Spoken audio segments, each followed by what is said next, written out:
They didn't hesitate. The tires rolled forward, gravel snapping under rubber, and then the car was already gone. No warning. No second thought. Just the hum of the engine disappearing into the black stretch of highway ahead of me. I stood under the harsh white lights of the rest stop, my shadow stretched thin and crooked on the concrete, as if it didn't quite belong to me anymore. At 79, you expect indignities. People speak over you. They decide things for you.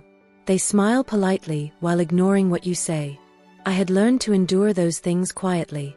But this, being left alone at a highway rest area at 1 a.m, this was something I had never imagined my own child would do. The air was colder than I expected. It slipped inside my coat and settled deep in my chest. I wrapped my arms around myself, gripping my purse tightly, not because it helped, but because I didn't know what else to hold. The glow of the overhead lamps made everything look pale and unreal, like a place meant to be passed through, not stayed in. Just minutes earlier, Karen's voice had been sharp with embarrassment. "Mom, you're making things difficult. Just step out for a minute. We need space." A minute. That word echoed now, hollow and mocking. The doors had locked. The engine had revved. And the minute had stretched into something final. Trucks roared past on the highway, the wind from them rattling the bench and vibrating through the ground beneath my feet. I didn't shake. Not visibly.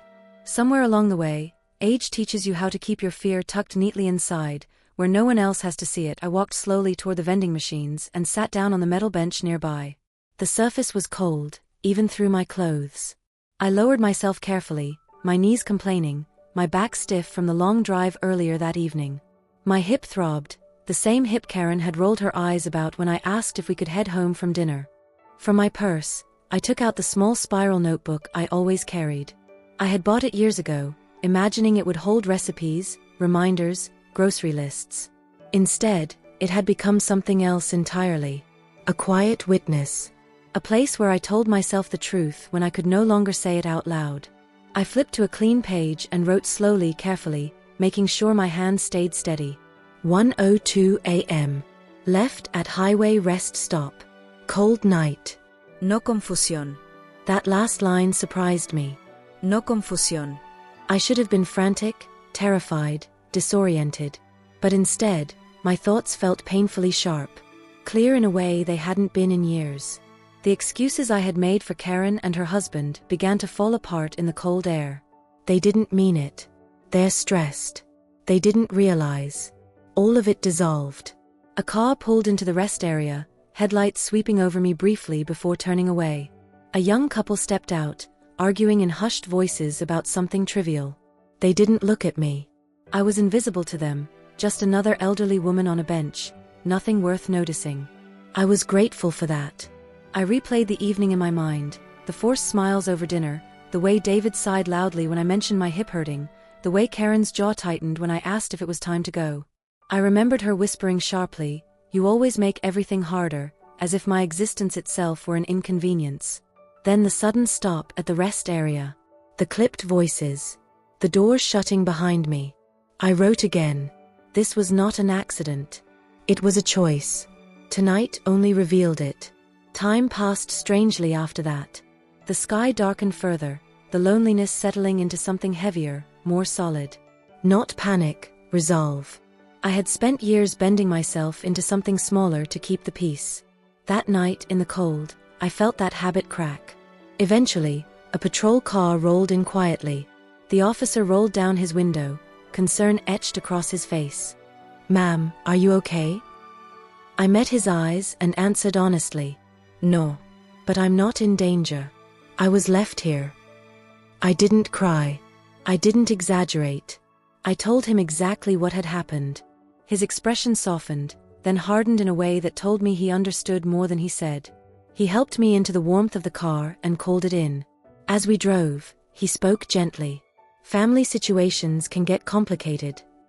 "Yes," I replied. "Especially when you stop pretending they aren't." He didn't ask anything else after that.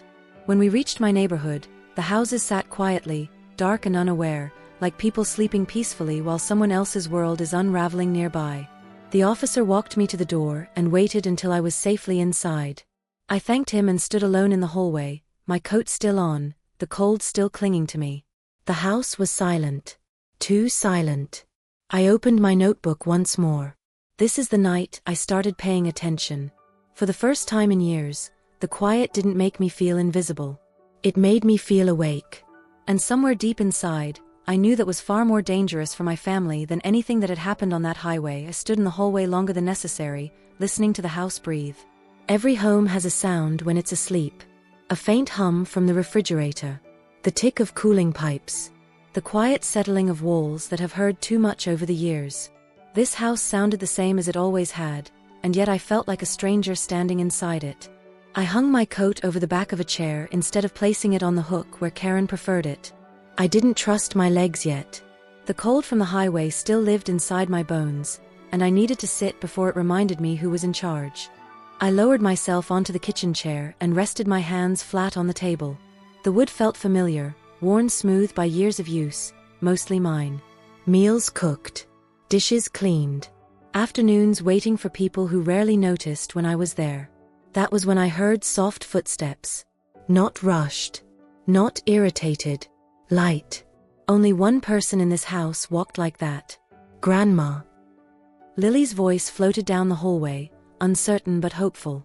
She appeared at the doorway in an oversized t-shirt, hair tangled from sleep, her face still open in a way adulthood hadn't hardened yet. 17 years old, and already too aware of tension that didn't belong to her. "Yes, sweetheart," I said quietly. "It's me." She stopped when she saw my shoes still on. Her eyes flicked to the clock on the microwave, then back to my face. Something didn't add up for her, and I could see it happening in real time. "Where were you?" she asked. "I woke up earlier and Dad said." She stopped herself. Pressed her lips together. I recognized that look instantly. The look of someone who has already heard one lie and is afraid of the next. I didn't want to burden her. Not with this. Not yet. But she stepped closer anyway and pulled out the chair beside me. "Grandma," she said more firmly, "what happened?" "They left me," I replied. "At a rest stop." I didn't soften it. The truth didn't need protection. She stared at me, blinking once, twice, as if her mind refused to accept the shape of the words. "Left you, like on purpose?" I nodded. For a moment, she didn't speak. Then she shook her head slowly, the way people do when something rearranges itself inside them. "That's not normal," she said. "That's not just mean. That's..." She stopped, searching for a word big enough. When she couldn't find one, she reached for my hand instead. Hers was warm. Mine felt thin and papery, like it belonged to someone older than I felt inside. "Dad said you went for a walk to clear your head," she continued quietly. "He said you told them not to wake you when you got back." I exhaled slowly. "I thought so," she added. I knew it didn't sound right. I reached for my notebook and made a small note, just a line. "Lily notices the truth." She leaned closer. "Why didn't you wake me when you came home?" I looked at her properly then. Really looked. Somewhere along the way, she had grown taller, quieter, stronger. And despite living in this house, despite the constant irritation, the rushing, the way Karen and David spoke about problems instead of people, she had kept her softness. "I needed a moment," I said. "And you have school." She frowned. "You shouldn't have to sit with something like that alone." Something inside my chest shifted, not pain, not sadness. Recognition. From the hallway came a faint sound. A floorboard creaking. Someone shifting their weight behind a door that was supposed to be closed. Listening without listening. Pretending to sleep. Karen or David. Or both. "I'm okay for tonight," I said. "Being upright is enough." Lily didn't smile. She understood I wasn't joking. She squeezed my hand. "Promise me something." "What's that?" "Whatever they say tomorrow, whatever story they tell, don't let them make you feel like this was your fault." The words landed gently but firmly, like a truth placed carefully in my hands. "I won't," I said. She nodded, satisfied in a way only someone young and sincere can be. "Good.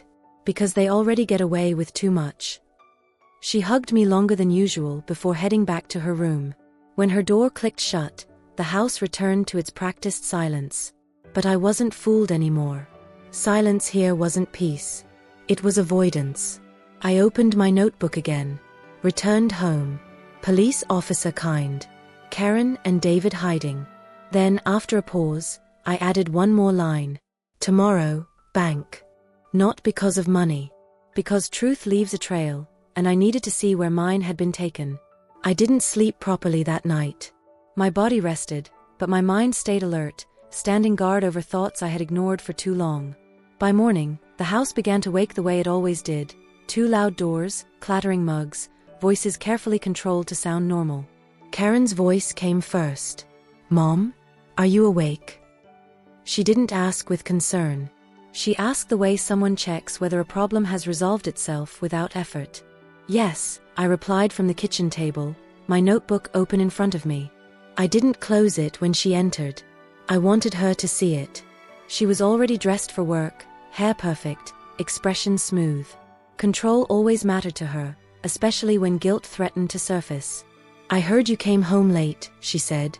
You should have called. We would have picked you up. I looked at her calmly. You drove away from me. For just a second, something flickered across her face, shock, irritation, then the familiar polished mask. That's not fair, she said. You got out of the car. You said you needed air. I said I needed a minute, I corrected. You decided that minute didn't include bringing me home. She exhaled sharply. Things got heated. You were criticizing us all evening. My hip hurt, I said. I asked to go home. David entered then, tying his tie, already impatient. He didn't greet me. Didn't ask how I was. Just hoped the problem would dissolve if ignored. I picked up my pen and wrote slowly, deliberately. Karen watched the movement of my hand. What are you writing? The truth, I said. She didn't like that answer. And for the first time in years, I didn't try to make her comfortable. I didn't raise my voice. I didn't argue. I simply stood, picked up my purse, and told them I would be out for a while. Karen asked where I was going too quickly. David offered to drive me in a tone that sounded polite but felt tight, like fear wearing manners. I declined both. I ordered a cab and stepped into the clean morning air, my notebook tucked securely under my arm. The driver was a woman about my age, silver hair cut short, eyes that had seen more than enough of life to recognize certain silences. Rough morning? She asked gently. A long night, I replied. She nodded once. Those change people. They do, I thought. If you let them. The bank lobby was quiet when I arrived.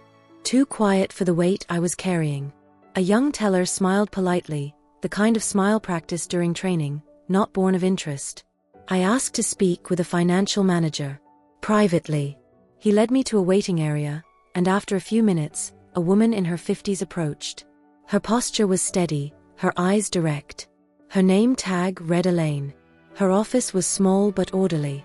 She gestured for me to sit. How can I help you today? I placed my notebook on the desk between us. I want to review everything, I said. Every shared authorization. Every withdrawal. Every account anyone else can touch. She didn't flinch. Professionals who've been in their role long enough rarely do. Of course, she replied. Do you have any specific concerns? Yes, I said. For the first time in years, I'm concerned about myself. Something in my tone must have reached her. She nodded once and turned her monitor toward me. The pages kept coming. Numbers. Dates. Transfers I didn't recognize. Subscriptions I never used. Payments labeled household support. Monthly withdrawals. Sometimes more than one. My signature appeared again and again. Long loops. Careful strokes. Mine. I felt no shock. Only confirmation. They've been accessing my funds for years, I said quietly. Elaine chose her words carefully. The authorizations were signed by you. I remember signing, I said. I don't remember understanding. She didn't interrupt. She let that truth sit. I thought of Karen's voice years ago. Mom, this just makes things easier for all of us. I had wanted to help. Wanted to be wanted. I had confused trust with surrender. I wrote in the margin of one page. I understand now. When I finished reviewing everything, I pushed the stack slightly away. What are my options? Elaine straightened. We can revoke all shared access immediately.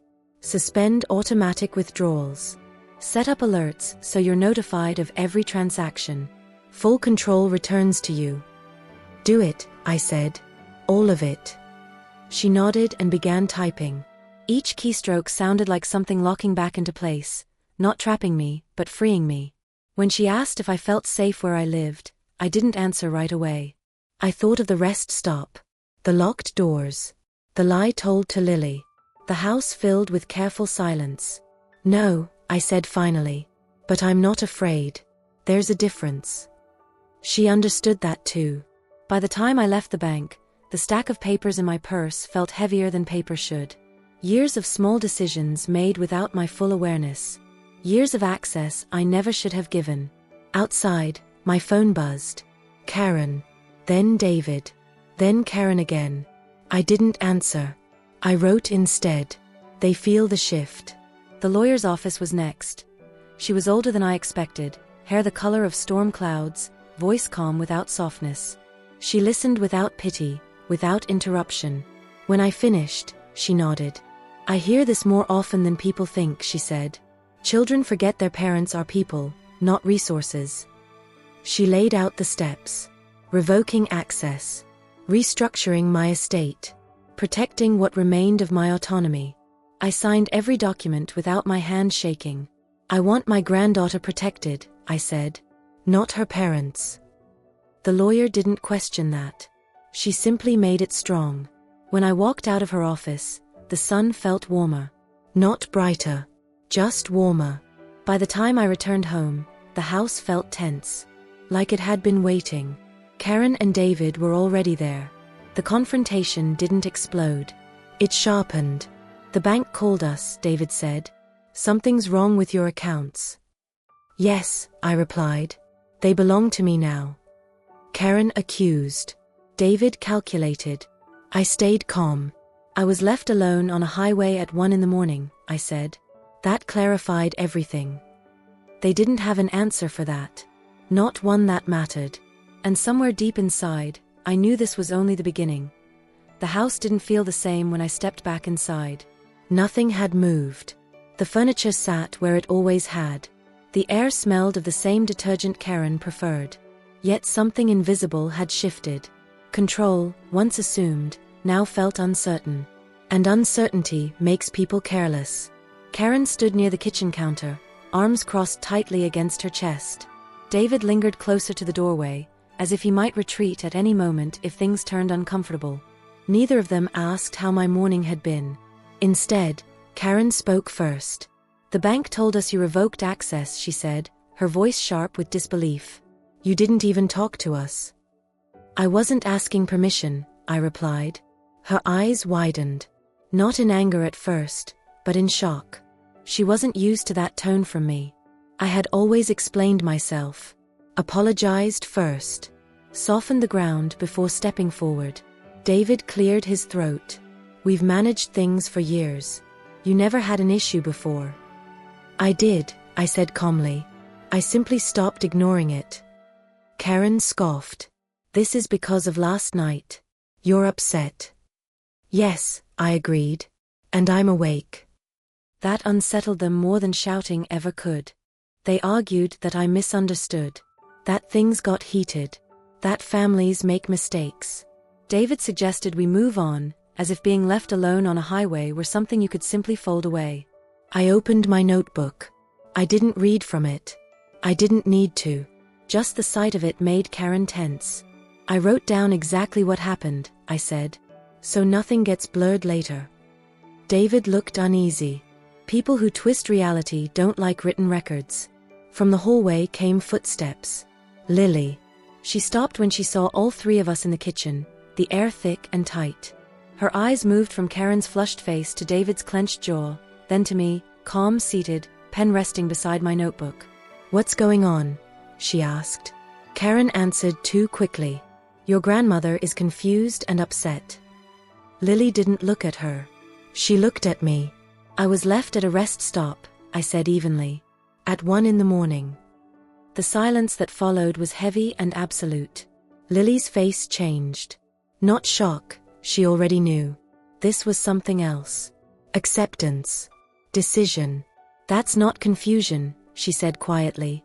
That's abandonment. Karen snapped. Don't get involved. Lily straightened. I already am. She moved closer to me without hesitation. Stood between us, not aggressively, just firmly. David shifted uncomfortably. Obstacles like that weren't part of his plan. Karen's voice dropped into something tight and brittle. You're turning her against us. No, Lily said. You did that yourselves. I placed my hand over Lily's wrist, steadying both of us. I won't be having this discussion today, I said. My finances are mine. My decisions are mine. This isn't a debate. David muttered something under his breath. Karen's eyes shone with fury she didn't know how to release. They left the room. Not together. Not unified. That was new. Later that afternoon, Lily sat beside me on the porch steps. The sunlight was soft, making the street look kinder than it felt. They're scared, she said. I've never seen them like this. They're afraid of losing control, I replied. She nodded slowly. I'm glad you're standing up. So was I. That evening, the house filled with whispered arguments. Doors closed harder than necessary. Drawers slammed. I stayed in my room, sorting papers, my notebook open like a compass. I wrote. They came to reclaim what they believed they owned. They left knowing they no longer do. And for the first time in years, I slept without fear. The house grew quieter after that. Not peaceful, just restrained. Like everyone was afraid to move too loudly, afraid that any sudden sound might cause something else to crack. Karen and David avoided me. Not out of respect, but calculation. They were waiting, watching, hoping I would retreat the way I always had. I didn't. I moved through the days deliberately, slowly. I drank my tea at the kitchen table without apologizing for taking up space.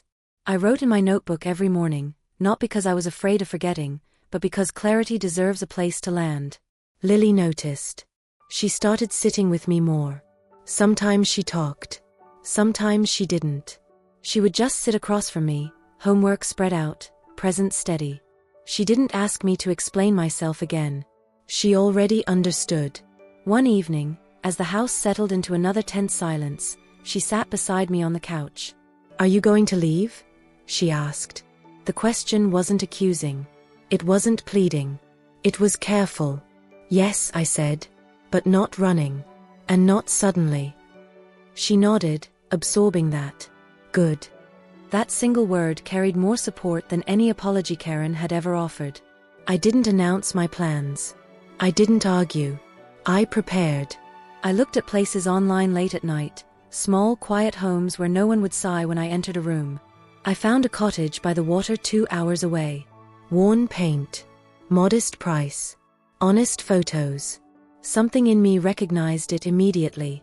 I called the number. Scheduled a viewing. When I hung up, my hands didn't shake. I wrote. I am moving towards something. Not away. Karen sensed the shift before I told her anything. Control slipping makes people restless. She hovered. Asked questions she didn't want answered. You're not planning anything drastic, are you? She asked one morning. I'm planning something necessary, I replied. That frightened her more than anger would have. The night before I left for the viewing, Lily came into my room and sat on the edge of the bed. I want to visit, she said quietly. Wherever you go. You will, I promised. Always. She smiled then, small but real. I packed only what mattered. Documents. Clothes that felt like mine. The notebook. Everything else stayed behind. Objects chosen by Karen. Spaces arranged for convenience, not comfort. On the morning I left, I didn't wake anyone. The air outside was cool and honest.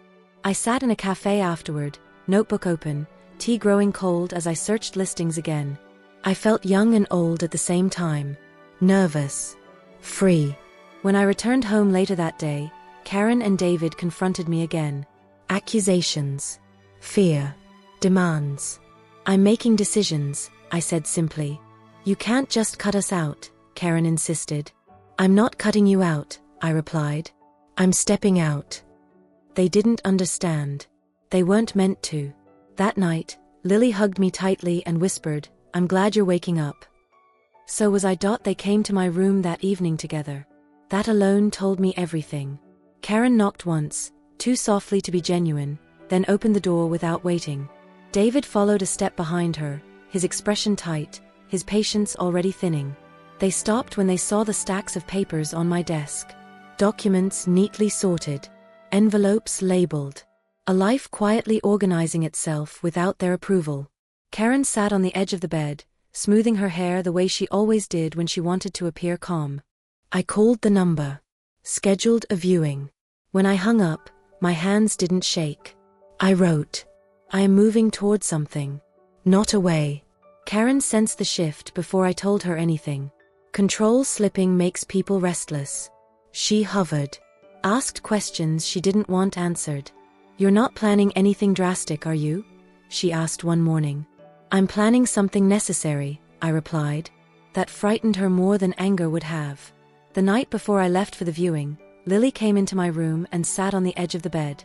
I want to visit, she said quietly. Wherever you go. You will, I promised. Always. She smiled then, small but real. I packed only what mattered. Documents. Clothes that felt like mine. The notebook. Everything else stayed behind. Objects chosen by Karen. Spaces arranged for convenience, not comfort. On the morning I left, I didn't wake anyone.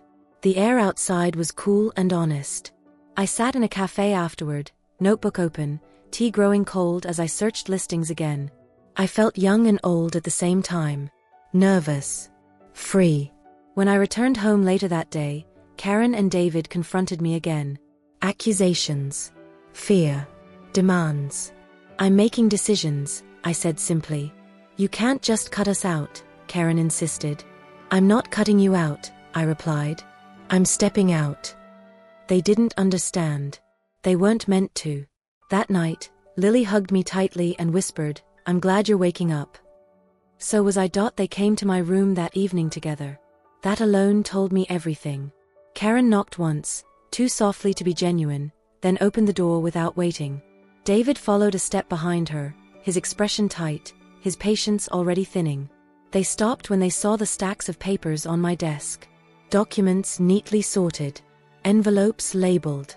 A life quietly organizing itself without their approval. Karen sat on the edge of the bed, smoothing her hair the way she always did when she wanted to appear calm. We need to talk properly, she said. Without drama. I folded my hands in my lap. Then speak. She inhaled deeply. We've been thinking. Things escalated. You're overwhelmed, and that's understandable. But this doesn't have to go any further. David nodded. We can fix this. Nothing is broken on my side, I replied. Karen's jaw tightened, but she continued. If you restore the financial access, we can go back to how things were. We'll help you with bills, appointments, everything. I don't need help managing my life, I said. I need space to live it. David stepped forward slightly. You're acting like we're enemies. Family doesn't abandon you on a highway, I answered. The silence that followed was sharp and unforgiving. Karen shook her head quickly. You keep bringing that up. Because it happened, I said. And because you refuse to acknowledge what it meant. David exhaled loudly. We're not bad people. I didn't say you were, I replied. I said you're not good to me. That landed harder than shouting ever could. Karen's voice softened then, but the softness was practiced. Mom, we need stability. You know how much pressure we're under. You don't want my support, I said gently. You want my silence. David glanced at the papers again. Is this about the will? He asked. Are you changing it? Yes, I said. Karen's face drained of color. You're punishing us. I'm protecting myself. They tried fear next. Regret. Isolation. You'll be alone, Karen warned. You'll need us. I've been alone in this house for years, I replied calmly. Nothing they said landed anymore. The hooks were dull. The guilt no longer found purchase. Finally, Karen stood abruptly. "You're making a mistake." "No," I said. "I'm correcting one." They left together, but not unified. Their footsteps were uneven, uncertain. When the door shut, the room felt lighter. Later, Lily knocked gently and slipped inside. "They're panicking," she whispered. "They don't know what to do."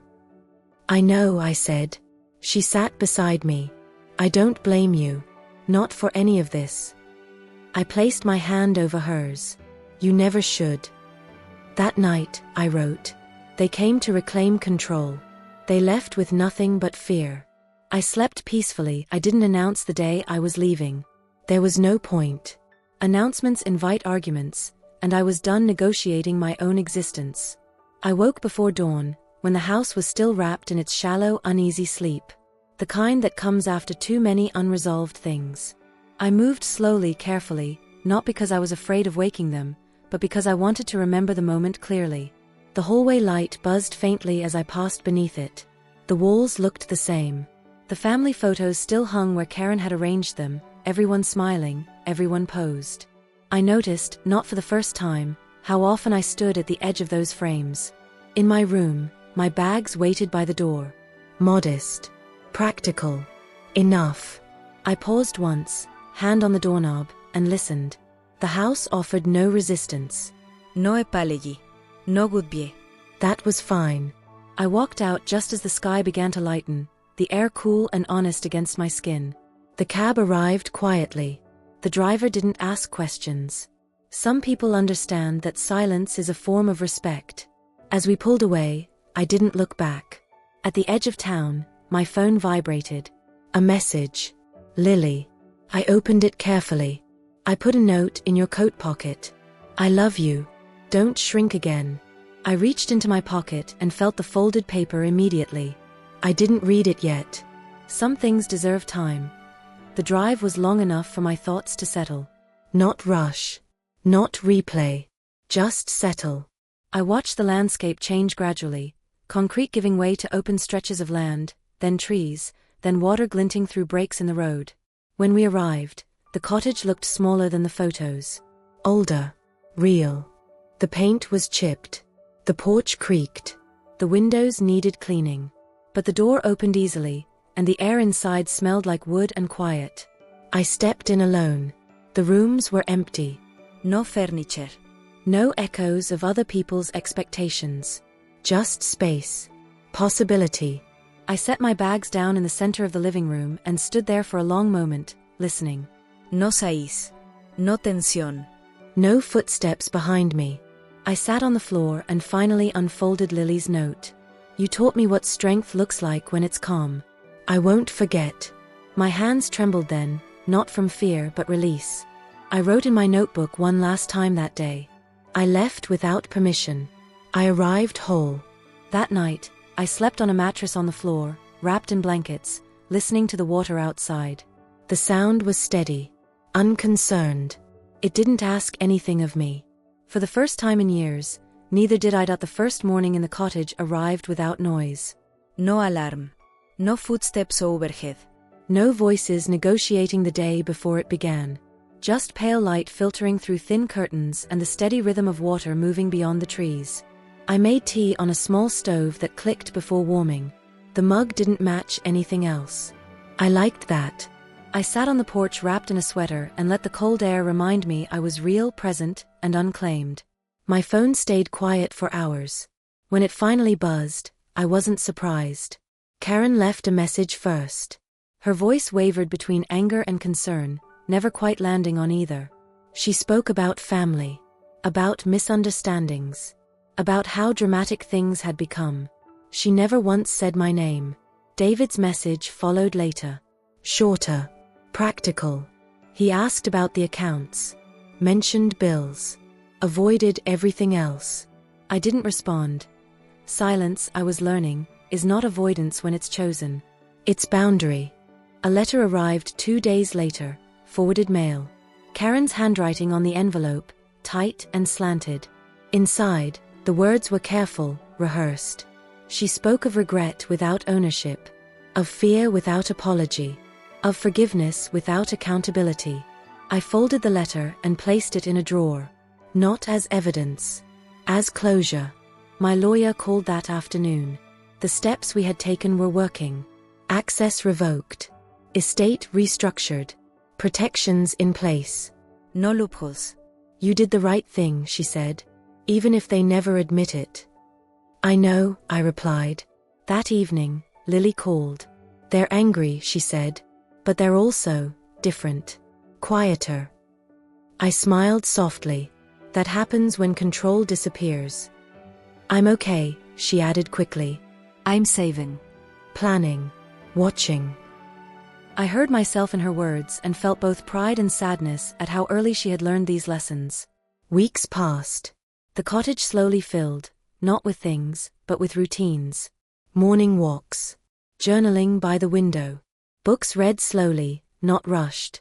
Neighbors who waved without expectation. I planted something in the soil behind the house. Nothing impressive. Just something living. One afternoon, as I sat watching the water, I realized something important. I wasn't waiting anymore. Not for apologies. Not for permission. Not for understanding. I wrote the final entry in my notebook. They thought leaving me would erase me. Instead, it returned me to myself. I closed the notebook and placed it on the shelf. Some stories don't need to be continued. They need to be lived. Time changed shape after that. Days no longer rushed past me demanding explanations. They arrived gently, one at a time, asking only to be lived. I learned the sound of the wind in the trees outside the cottage. I learned when the water was calm and when it wasn't. I learned myself again, not as someone's responsibility, not as a background figure, but as a person with preferences, limits, and a voice. Karen stopped calling after a while. Not because she understood, but because there was nothing left to pull. Control starves when it isn't fed. David sent one final message about logistics. I answered it once. Briefly. Clearly. After that, there was nothing more to say. The silence that followed wasn't heavy. It was clean. Lily visited for the first time in early spring. She stepped out of the bus with a small bag and a smile she didn't wear at home. We walked along the water without talking much. Some conversations don't need words. This place feels like you, she said eventually. That's because I'm not disappearing inside it, I replied. She stayed for 2 days. We cooked simple meals. Laughed quietly. Planned nothing and enjoyed everything. When she left, she hugged me tightly. I'm going to be okay, she said. I know, I answered. Because you know who you are. After she was gone, I sat on the porch and watched the light change. I thought about the woman I had been in that house, the one who apologized for existing, who mistook endurance for love, who stayed silent to keep peace that never truly existed. I felt compassion for her, but I didn't miss her. What Karen and David never understood was this. They thought power came from access. They thought authority came from proximity. They thought I needed them more than they needed what I provided. They were wrong. The night they left me at that rest stop, they believed they were discarding something inconvenient. What they actually did was set me free. I still write sometimes. Not to record wrongs, but to mark gratitude. A warm cup of tea. A letter from Lily. A morning where nothing hurts and nothing is demanded. I no longer explain my choices. I live them. And if there's one truth I carry now, it's this. You are not difficult for wanting dignity. You are not ungrateful for setting boundaries. You are not weak for choosing yourself, no matter how late you begin. The door closed behind me. Life opened ahead. And this time, I walked forward without asking anyone to follow.